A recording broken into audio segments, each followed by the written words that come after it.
So this idea, singularity, we are all part of the singularity.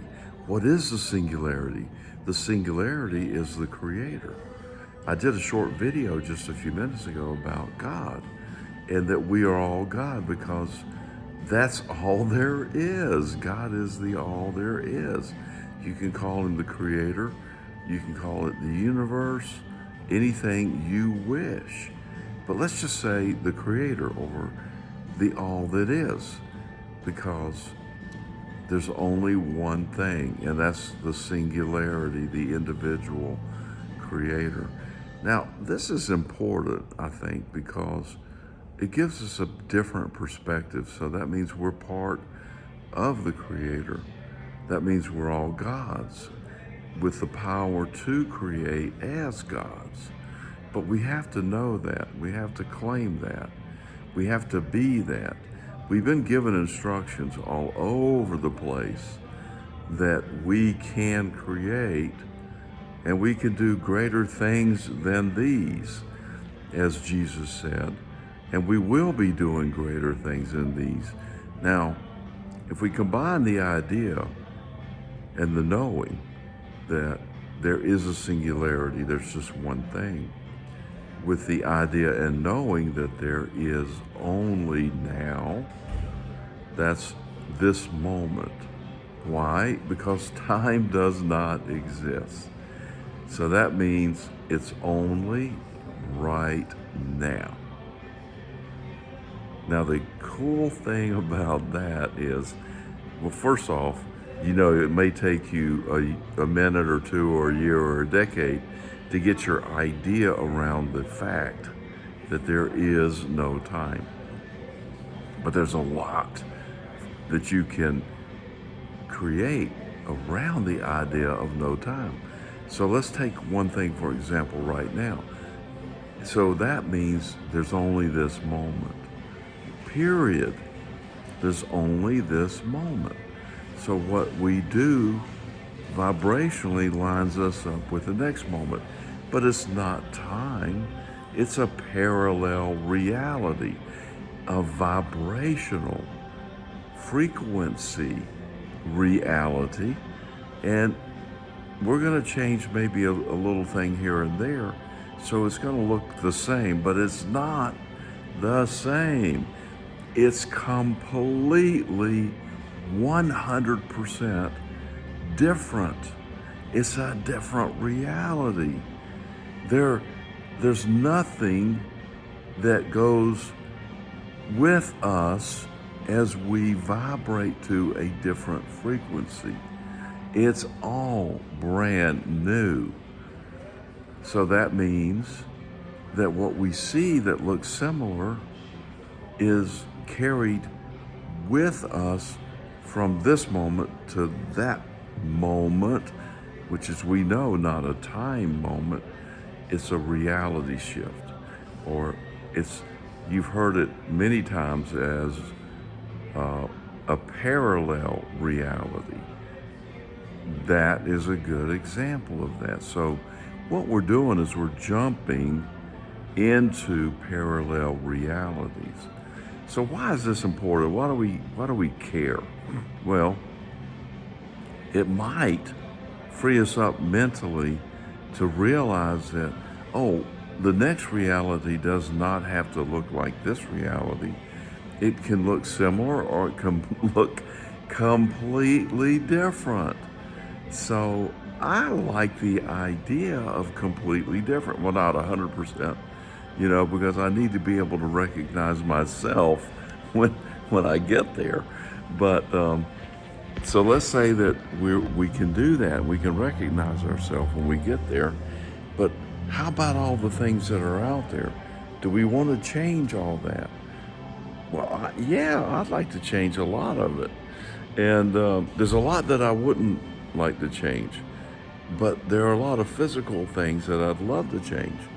And so now I have the permission slip, if you will, our own rational, logical permission slip to change everything.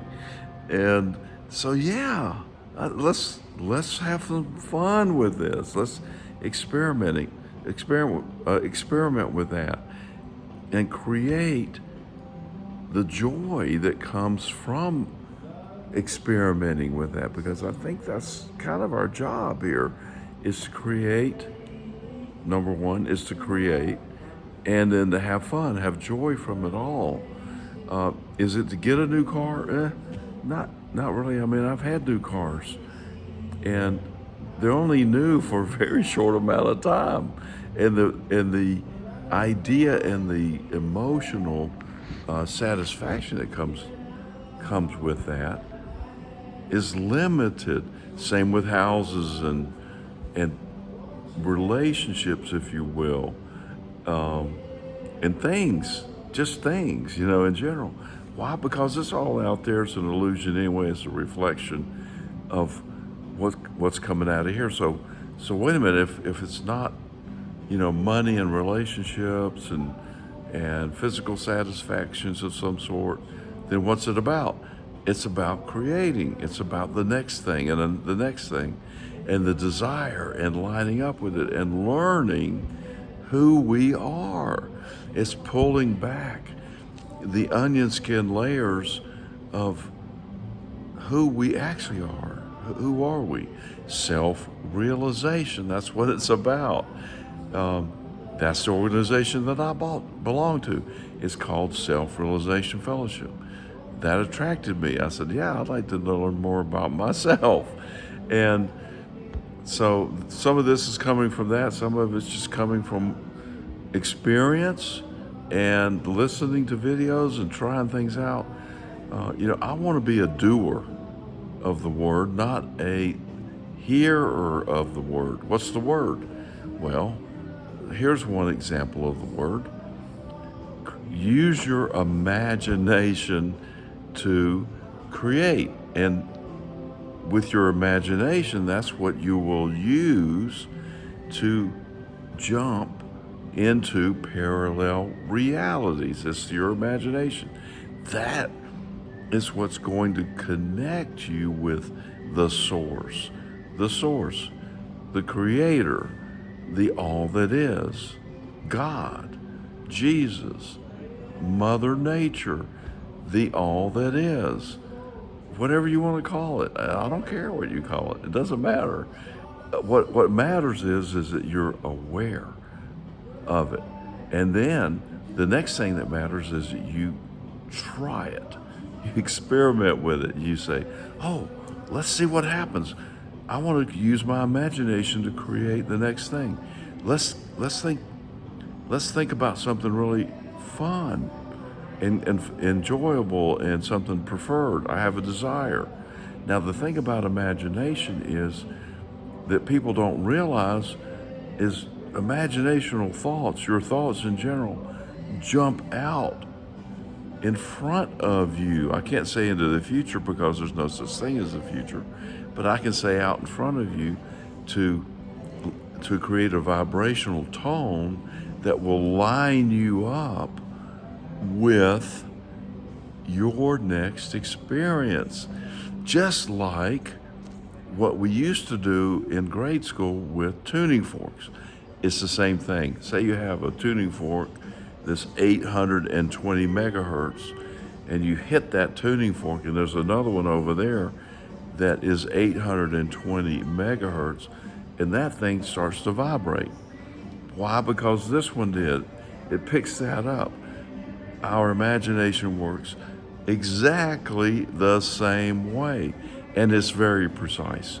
We want to be a little sloppy with our thinking, but don't do that. You'll find out that sloppiness will not create the results that you want. Now, does it take any effort? Now, that's another thing. Effort's not required. What? No effort? You mean I don't have to work on it? No. As a matter of fact, I have found the least you work on it, the better. Because the more you work on it, the more you try to, incorporate your rational mind. And this is not rational stuff. This is mystic stuff. I want to be a metaphysician. I don't want to be an engineer. No, I do not. I want to be a mystic. I want to be magical. I want to create things. I want to create a different life. I don't need or want anybody saying, wow, look at that. You know, that's evidence. You're not going to see evidence from anyone else. You have to be a doer of the word. You can't look over there at that guy and say, look what he just created, because you don't know how he did it. You think he did it out of hard work and effort and energy, but he didn't. He did it here first. Everything is an imaginal idea before it becomes a physical idea. So now you know how to jump into parallel realities and create new things from your imagination. And you know that your imagination is how you do it. And this is a crash course. This is everything I know. No, not everything, because I can't think of it all in one sitting. It's just impossible. But this is a very great foundation for you to create your own life. Now, we do create our own lives, and a lot of us hear that and we understand that to some degree. But I don't think 99.9% of the population understand to what degree we are doing this.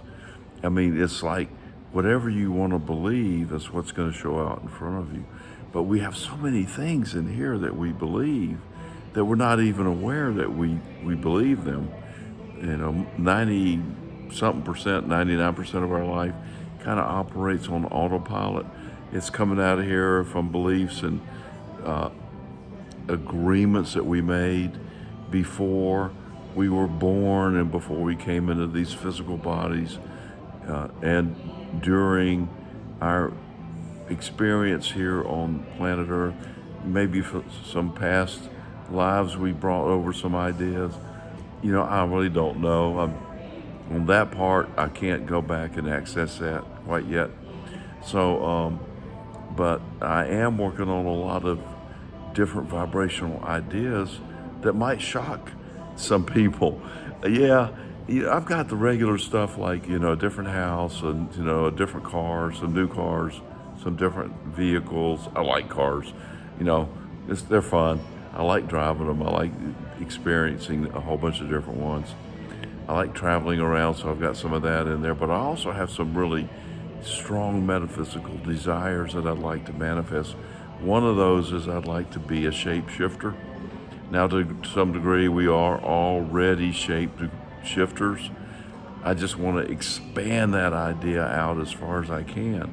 Now, is it going to take any effort or energy? No, but it's going to take a release of resistance. That is the key thing.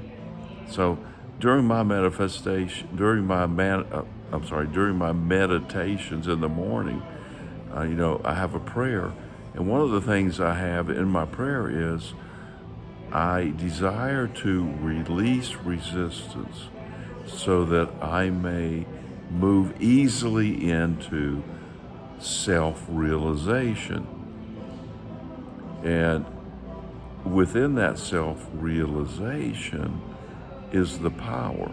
Does that take any effort? No. The point was, it's release of resistance.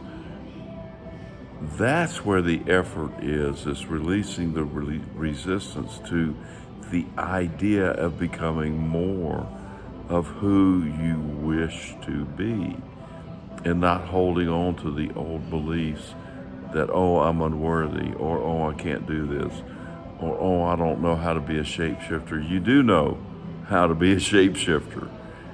You've known all your life, and I don't mean this physical life, I mean your eternal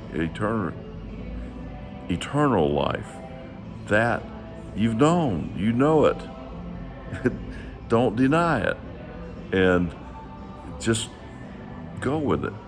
And of course, I am a metaphysician, so anything you put in front of or after I am, or you put I am in front of whatever, you are that. You're that now.